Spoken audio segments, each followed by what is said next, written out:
why President Trump appointed the amazing leader behind me, our Secretary of Education, Linda McMahon, who is making these monumental changes at the direction of the President. We're very grateful to have you here today to talk about these changes and then take some questions. Hopefully folks in this room will have some questions on the very important topic of education. So please, Mrs. Secretary.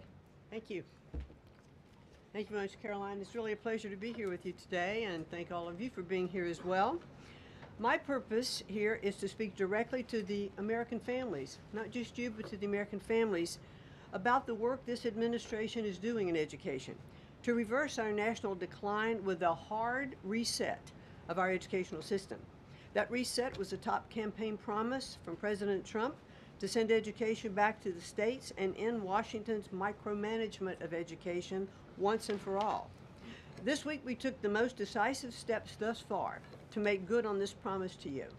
We have linked 6 groundbreaking partnerships with other federal agencies to delegate education department programs that are redundant with existing programs at Labor, State, Interior, and HHS. These interagency agreements to cut our own bureaucratic bloat are a key step in our efforts to shift educational authority from Washington, D.C. to your state education agency, your local superintendent, your local school board, entities that are accountable to you, and we encourage parents to always be involved. Cutting federal bureaucracy is never a popular move among D.C. insiders. A chorus of anti-Trump voices have come out of the woodwork to complain that we are defunding education, harming students, or acting without a plan. This could not be further from the truth. The majority of Americans across the country handed to President Trump the popular vote precisely because they have seen the brokenness of a top-down education system run by the federal government. They're painfully aware that only 3 out of 10 students can read proficiently at their grade level. They know that college students are collectively $1.7 trillion in debt, and less than half of college graduates get a job that actually uses the degree which they studied so hard to get. They see more teachers than ever before leaving the profession due to burnout, over-regulation, and lack of autonomy in the classroom. Anti-Trump voices are stirring up fear that returning education to the states is a draconian action. When Americans hear that we are shutting down the department, but given no other details, 51% oppose it. But when those same Americans are informed of our plans to preserve important elements of our work in other federal agencies and to maintain the K-12 funding that is distributed to the states, that number flips to an even greater majority at 56%. And they support returning education to the states and breaking up the bureaucracy. That's because the Department of Education is a pass-through entity. It doesn't educate a single student. The money it sends to states for education can be sent directly without waste. The Democrats' government shutdown proved that without a doubt, and I'll reiterate what you said, that the Department of Education was not necessary during the shutdown. Now, this is what I've seen already on my 50-state tour that I've embarked on. Educators are innovating in their schools. States are customizing their budgets and standards, and post-secondary institutions are planning for the economy of the future. But we're not leading them. They are informing us. That's why our final mission as a department is to fully empower states to carry the torch of our educational renaissance. Education is local. It should be overseen locally by those who best know local needs. We're not ending federal support for education. We are ending federal micromanagement and paving the way for education renewal through state reforms like school choice, the science of reading, and restoring the right priorities in higher education. President Trump promised to send education back to the states, and we're keeping that promise. America's next generation will look back on the work we've carried out, thankful for an education system that prioritizes students over bureaucracy. Thank you. Well, thank you very much, Madam Secretary, and we'll take some questions for the Secretary if you have them. Elizabeth, why don't you start?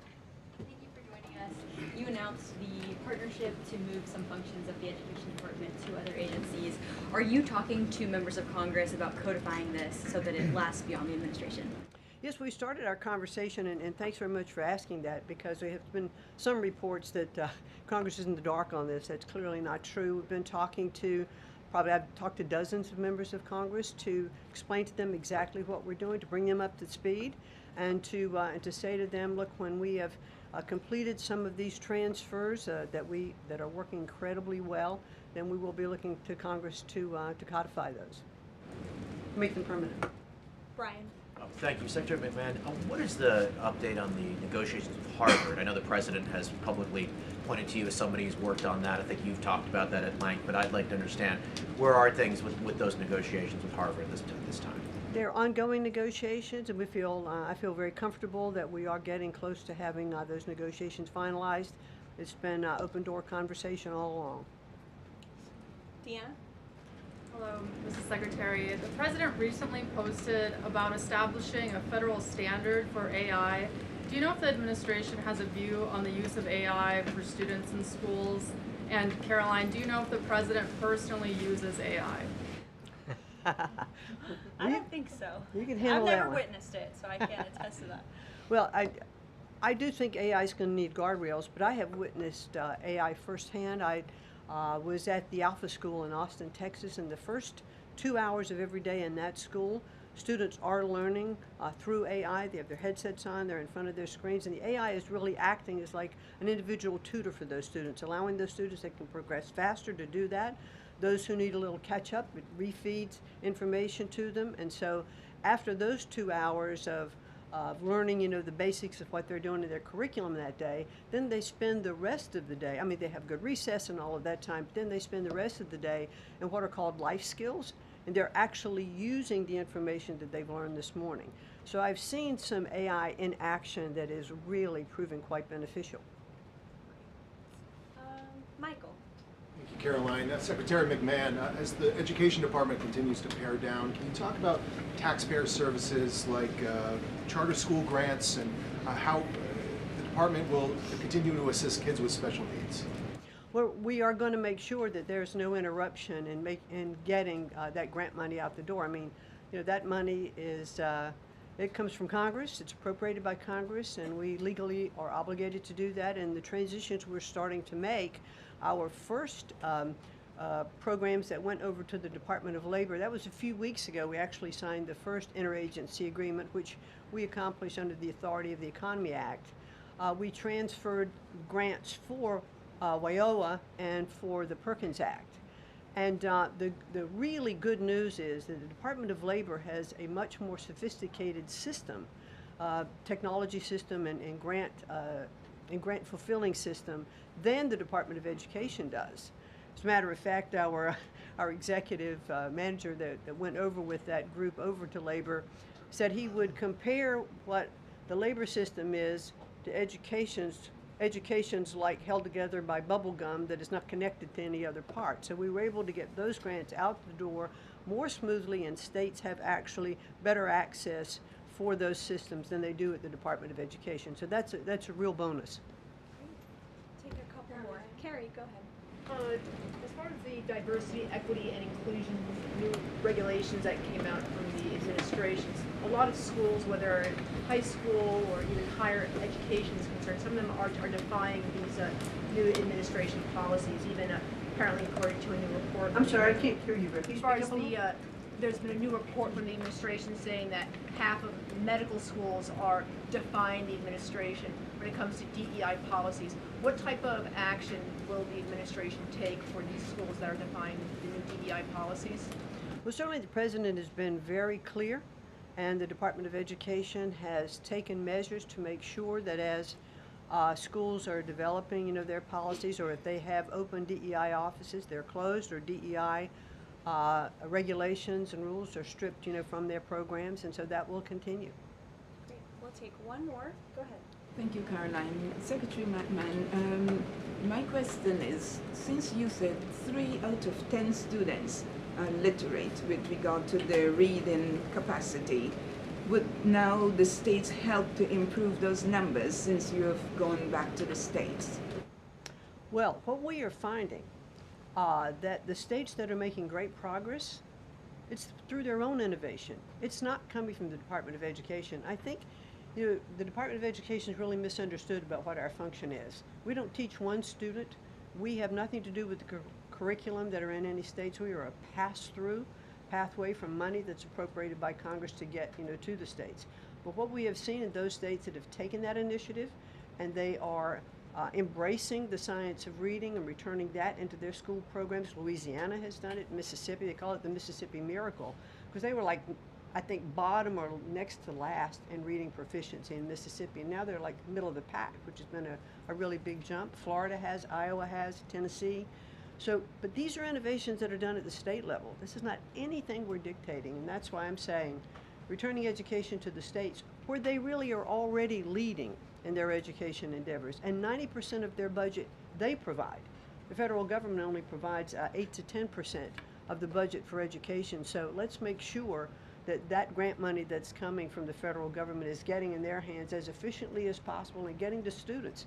We don't want teachers having to spend their time and money in regulatory compliance. There was one superintendent chief who said to me that they had done some calculation in their state, and that for every dollar that went into the classroom in a grant, 47 cents was spent in regulatory compliance. So let's get the money into the hands of our students and our teachers. Let's raise the level of education. The other thing I'll do, and I'll quickly wrap up for you, is this 50-state tour that I have embarked on. We've done about 14 states. We've shut down a little bit during the shutdown. But what I am doing is visiting different kinds of schools, grammar schools, middle schools, high schools, micro schools, private schools, charter schools, the whole gambit. And in the end, my goal will be, as we step away and fully deliver education back to the states, is to provide them with a best practices toolkit of all of the things that I have seen around the country to say, hey, this is working. Check with these superintendents, check with these governors. And you know what I found a little bit is governors are a little competitive, so it's kind of nice to give some of these best practices out there. It'll work because it's already working. If we leave it with the people who are closest to the students, the president believes, as do I, the best education is that's closest to the child, and parents' involvement is critical to the success. Awesome. Thank you so Thank much. you, Linda. Your Thank you pleasure. so much. Thank I you. appreciate your coming All right. today. Thanks for your great work. Whoop. And Thank she's you all very much. a busy lady, so we'll let her Come get on. back to work. All right. Thank you again. Well, let's get to it. You guys were so calm with her. I wish you were that calm with me. We'll kick off with our new media suite, as always. Javier, why don't you start us off, and then we'll get to the rest of the room. Go ahead. Thank you very much. My name is Javier Negre. I'm from Spain. I'm the owner of the biggest media platform in Hispanic politics, with brands like La Derecha Diario, Ida TV, or UH+ or Vicegrad in Spanish. And I'm happy to be here. Thanks for supporting the new media, also in the Hispanic community. We try to fight against medias like Telemundo, Univision, CNN, or NBC News that are spreading fake news and attacking the ICE operations. We will premiere this Sunday the Real America's Voice, the Rainy Show, the first Hispanic show against communism and woke culture that is promoted by people like George Soros to bring communism all over the world, like happened in New York. I have two questions for you, if you don't mind. In Mexico, the young people is protesting against President Sheinbaum. They think she's doing nothing against the cartels. Sheinbaum used the police to attack them, young people, kids, girls, and she's attacking journalists like me in a country where 150 journalists have been killed in the past years. The USA legacy media is attacking President Trump for his comments about the fake news media, while they are not publishing anything about the murders of journalists in Mexico. Why do you think they stay silent about the murders of journalists in Mexico and the attacks to businessmen like Ricardo Salinas? And my second question is, Trump said he has a plan for the narco state of Venezuela. Does he have a plan for Mexico where, according to Stephen Miller, the cartels are controlling governments and territories? Sure. Well, thank you, Javier, for the question, and thank you again for being here. We're proud to have new media voices in the briefing room. As for President Sheinbaum and the president's relationship with Mexico, I will tell you that we have seen historic strides from President Sheinbaum and her administration in Mexico when it comes to cracking down on the cartels. They have been incredibly cooperative with the president's efforts at our southern border to crack down on illegal immigration and also the illegal trafficking of drugs at the southern border. Now the president is very interested in taking additional measures against the drug cartels. He's been very clear about that. He's spoken about it, and this is a promise that he made to the American public. And so his national security team is discussing these options all of the time. And on the campaign trail, the president promised to take on the cartels. He has taken unprecedented action to do so, and he has left additional options at his disposal on the table. So those are only decisions that the president can make. Thank you. What about the silence of the legacy media about the murders of journalists in Mexico? 150 journalists have been killed in the past years. Yeah, well, it's certainly something I wish the media would report on more, and it's something that this administration absolutely condemns. I can't speak for the media, but I can speak for the president. That's not something he wants to see. Thank you. Sure. Hi, thank you, Caroline. Hi. Is there anything that Mayor-elect Mamdani could say tomorrow that would ease the president's concerns about his future leadership in New York? Look, I don't want to speak for the president or get ahead of this meeting that we are currently working on tomorrow. As you saw, the president put out a statement tomorrow that the mayor-elect will be coming to the Oval Office, and so our teams are arranging those details. I won't get into the president's thinking on it. I think you'll all hear from him directly. I also think I will just add, it speaks volumes that tomorrow we have a communist coming to the White House because that's who the Democrat Party elected as the mayor of the largest city in the country. I think it's very telling, but I also think it speaks to the fact that President Trump is willing to meet with anyone and talk to anyone and to try to do what's right on behalf of the American people, whether they live in blue states or red states or blue cities, in a city that's becoming much more left than I think this president ever anticipated in his many years of living in New York himself. Nancy. Thanks, Caroline. This morning, President Trump accused 6 Democratic lawmakers of seditious behavior punishable by death. Just to be clear, does the president want to execute members of Congress? No. Let's be clear about what the president is responding to, because many in this room want to talk about the president's response, but not what brought the president to responding in this way.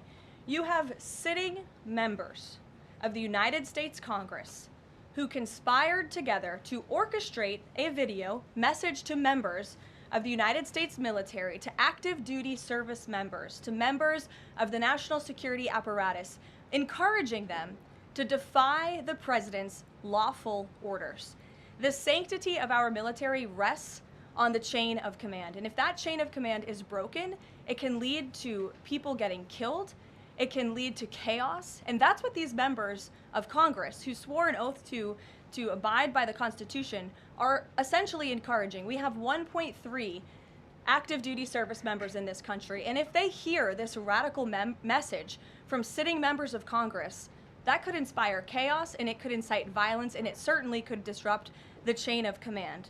These 3 members of Congress, I will also add, knew exactly what they were doing. You look at Alyssa Slotkin. She's a former member of the CIA. Mark Kelly was a captain in the U.S. Navy. Maggie Goodlander was a naval officer, and notably, she is also the wife of Joe Biden's national security former advisor, Jake Sullivan.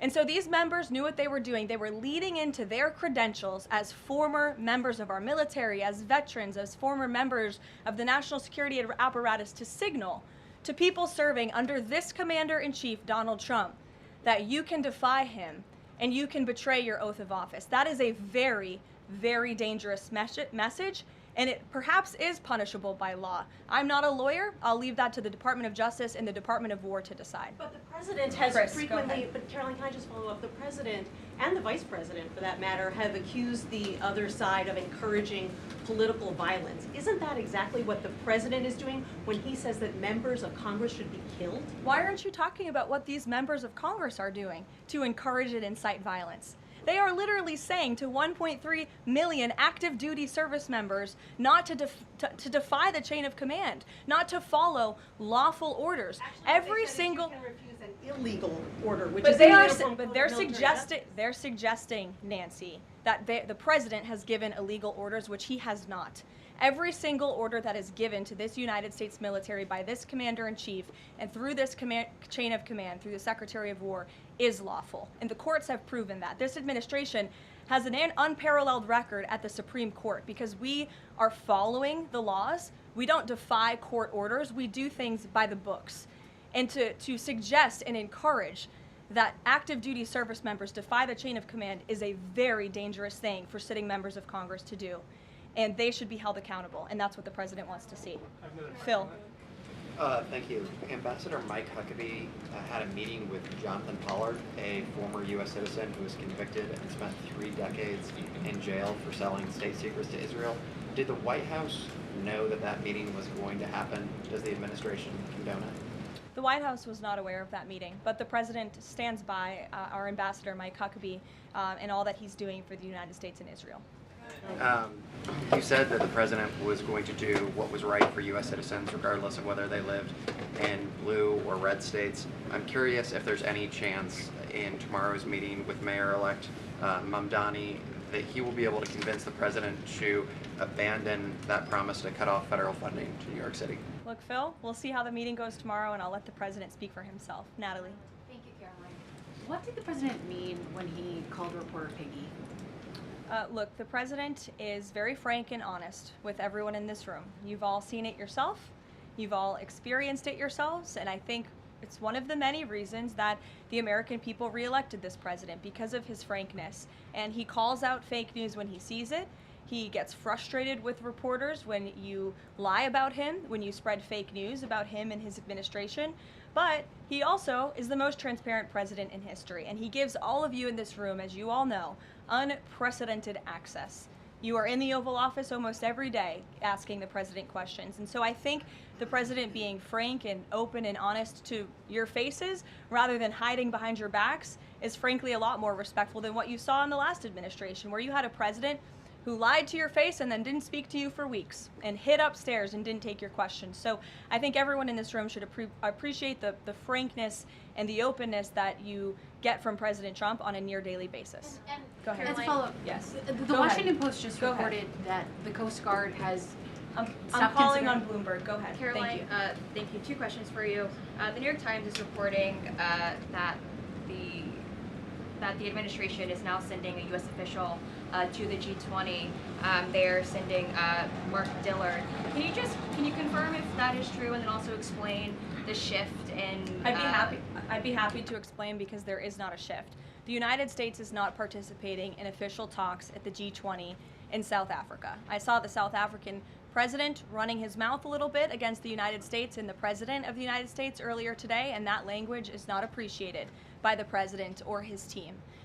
The ambassador or the representative of the embassy in South Africa is simply there to recognize that the United States will be the host of the G20. They are receiving that send-off at the end of the event. They are not there to participate in official talks, despite what the South African president is falsely claiming. On Ukraine, there have been reports that President Zelensky said, he's looking to look at the plan, that there's been reports about the Trump administration proposing a plan. Can you just give an update on where Russia-Ukraine stands, and does the president plan to speak with Zelensky anytime soon, or when can you expect that? So I'm happy to provide an update. I've seen quite a bit of reporting on the latest with Russia-Ukraine, so let me clarify and give you guys the truth on where it currently stands. President Trump has made it very clear since day one, and even on the campaign trail, that he wants to see this war come to an end. He has grown increasingly frustrated with both sides of this war, Russia and Ukraine alike, for their refusal to commit to a peace agreement. But nevertheless, the president and his national security team are steadfast in seeing this war come to an end, to end the killing and deliver on the president's promise. Special Envoy Witkoff, Marco Rubio, have been working on a plan quietly for about the last month. They've been engaging with both sides, Russia and Ukraine, equally to understand what these countries would commit to in order to see a lasting and durable peace. That's how you get to a peace negotiation, right? That's how it worked with Israel, with respect to Israel and Gaza and all of the Arab countries in the Middle East. That's how we accomplished that historic agreement, which the UN, by the way, voted to commit to and accept this week, which was a huge monumental moment. So They have been engaged with both sides, and these talks are continuing. As always, I'm not going to litigate the details of this plan as it's ongoing and it's in flux, but the president supports this plan. It's a good plan for both Russia and Ukraine, and we believe that it should be acceptable to both sides, and we're working very hard to get it done. And I'll also add, I know Secretary Driscoll did meet with President Zelensky today. We spoke with him. He was very optimistic following that meeting, and so again, we are having good conversations with both sides with respect to ending this war. Caroline? Sure.